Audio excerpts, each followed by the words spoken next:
Amen. Magandang araw po sa inyong lahat mga kalakbay.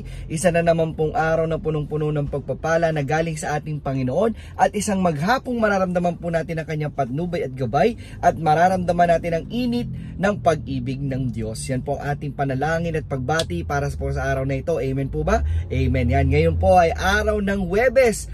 Thoughtful Thursday. Wow, nakaisip talaga no?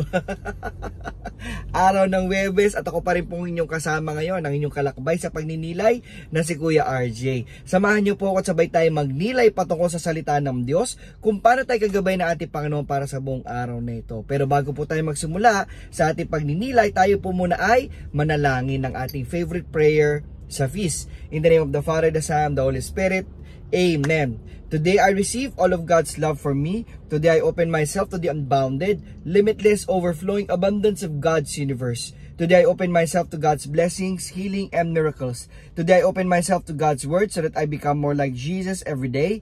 Today I proclaim that I'm God's beloved, I'm God's servant, I'm God's powerful champion. And because I am blessed, I am blessing the world. In Jesus' name, Amen.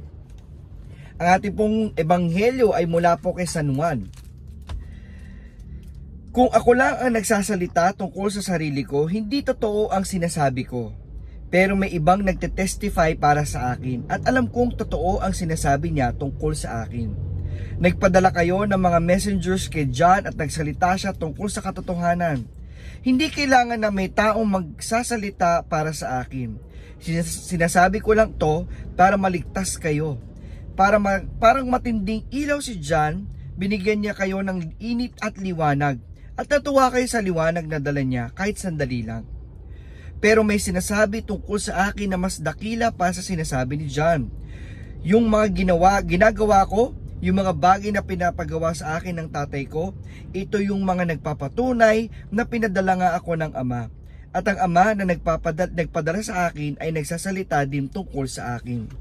Hindi nyo pa narinig ang boses niya o nakita ang mukha niya. At hindi nyo rin iniingatan ang mensahe niya sa puso nyo. Kasi hindi kayo naniniwala sa pinadala niya. Pinag-aaralan nyo ang scriptures kasi iniisip nyo makikita nyo dun ang buhay na walang hanggan. Ako mismo ang tinutukoy ng scriptures pero ayaw nyong lumapit sa akin para magkaroon kayo ng buhay. Ayoko ng papuri ng mga tao. Kilala ko kayo at alam kong hindi nyo mahal ang Diyos. Dumating akong dala ang kapangyarihan ng tatay ko pero hindi nyo ako tinanggap. Pero kung may dadating, dala ang sarili niyang kapangyarihan, tatanggapin nyo. Gustong gusto nyong tumanggap ng papuri galing sa isa't isa pero ayaw nyong purihin kayo na nag-iisang Diyos. Paano kayo maniniwala sa akin? Huwag nyong isipin na ididiin ko kayo sa harap ng Ama. Ang inaasahan nyong si Moises, siya mismo ang magdidiin sa inyo. Kung naniniwala talaga kayo kay Moses, naniniwala din dapat kayo sa akin. Kasi tungkol sa akin ang sinulat niya. Pero dahil hindi kayo naniniwala sa mga sinulat niya, paano kayo maniniwala sa sinasabi ko? Amen. Lord, para sa araw na ito, naway matanggap namin ang mensahe na gusto nyo po naming matanggap. Naway itong mensahe na to, Lord, may isabuhay namin at may bahagi namin sa aming kapwa. At lahat ng ito, Lord God, dinadalangin namin sa pangalan ng iyong anak na si Jesus. Amen. Ang ganda nga ng ating pagninilayan, ang ganda ng ebanghelyo. Pero gusto kong tuunan ng pansin dito kung mga kapatid at mga kapanalig. Yung sinabi ng Panginoon, ayoko ng papuri ng mga tao. Hindi po ba? Gusto nyong tumanggap ng papuri galing sa isa't isa pero ayaw nyong purihin kayo na nag-iisang Diyos. Yan, matanong ko nga, kapag ikaw ba'y sinabihan ng magaganda or ng papuri, anong nararamdaman mo? Aba, sige nga, be honest. Aba naman syempre, palakpak ang tenga, hindi ba? Oo, tapos meron pa-humble effect. Hindi naman. Ay, ang ganda-ganda mo. Hindi naman. Ikaw naman, hindi naman masyado. Diba? O yung galing-galing mo. Naalala ko, no, ako po nung ako'y bago sa pagbibigay ng talk, medyo ganyan ang pakaramdam ko. I would like to be frank with you. Nox, be frank, diba? Yan. Kasi yan yung nararamdaman ko na, alam mo yun, pumapalakpak yung tenga. Oy bro, ang galing ng talk mo. Salamat po.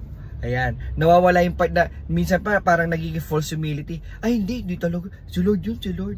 Tapos pero sa loob-loob ko, galing talaga.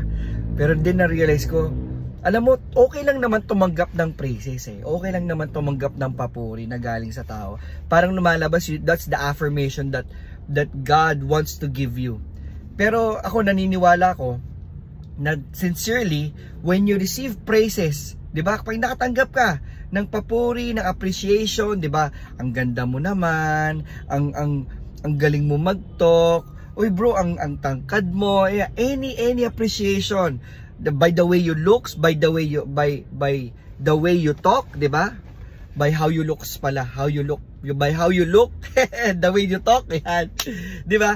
Ang magandang gawin, 'di ba? Anong magandang gawin? Tanggapin. Tanggapin 'yan. Huwag yung di naman. No, tanggapin mo yung papuri na binibigay sa iyo, 'di ba? Sabihin mo ano dapat sabihin? Thank you. 'Yun yung nakakalimutan natin eh, 'di ba? Thank you. Ay, salamat kapatid, 'di ba? Tapos noon, pwede mong tanggapin, salamat kapatid. Then when all is done, all the praises, all the affirmation na tanggap mo, you can go to one side, or you can go to some place, or you can go just be alone and just thank the Lord. Lord, salamat. Salamat po. Nang dahil sa iyo, nagawa ko po yung mga dapat kong gawin. Ako po, yun yung natutunan ko bilang isang preacher, ano. Lord, salamat po. Dahil sa iyo, Lord, nagawa ko yung maging mensahero mo, naging messenger mo ko, Lord, ng iyong mga salita sa mga tao. Lord, salamat po, ginamit mo ko para maging daluyan ng pag-ibig mo. Lord, salamat po, ginamit mo ko para maging instrumento mo ng iyong pag-ibig, ng iyong salita sa ibang tao. Mga kapatid, okay lang tumanggap ng praises. Pero yun nga lang, ibalik mo kay Lord. Dahil si Lord naman talaga ang nagiging dahilan kung bakit ka magaling, kung bakit ka pogi, ayan, kailangan talaga no? Kung bakit ka maitim, joke lang ako, yata may kasalanan nun. No, but kidding aside, hindi po ba, pwedeng tanggapin ang papuri. Pwede po, yan, wag nang false, sabihin natin, not to be harsh, but let's be realistic. Wag nang false humility na meron pang dalawang ganyan. Hindi naman, no. It's okay to receive. Salamat po. Yun yung magandang sabihin. Thank you po. 'Di ba? Thank you po. Ayan. Pagka thank you, lahat natanggap mo. Syempre, sabihin na natin hindi lang isa yan. So, at the end of the day, sabi nga ni Brother Ace, gabi yun.